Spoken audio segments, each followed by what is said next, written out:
So habe ich meinen Eltern immer geglaubt, dass ich viereckige Augen bekomme, wenn ich game.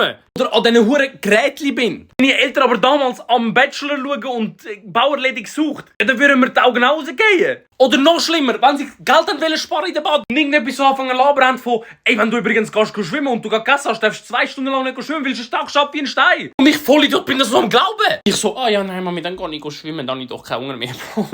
Ich habe wirklich Angst gehabt. Aber bis ich dann mit Kollegen und so in die Body gegangen bin, dann hat sich herausgestellt, dass das eine Lüge ist. Oder auch das mit dem Kaugummi. Max, wenn du Kaugummi abschluckst, dann gibt es einen Gummibauch. Oder irgendwie, der bleibt 30 Jahre lang, 50 Jahre lang in deinem Bauch drin. Oder auch irgendwie so etwas mit, ja, wenn du viel Gurke isst oder Rüebli, dann wirst du gross. Und genau das Gleiche mit Spinat. Wenn du viel Spinat isst, wirst du stark. Ja, das mit dem grossen Ding, wie funktioniert, ich weiss auch nicht. Aber, also, das mit dem Spinat irgendwie nicht so. Was habt ihr eigentlich von euren Eltern alles gehört? Zum Thema, man lügt nicht. Ja. Meine Eltern haben damals noch irgendetwas erfunden wegen Coca-Cola, aber das ist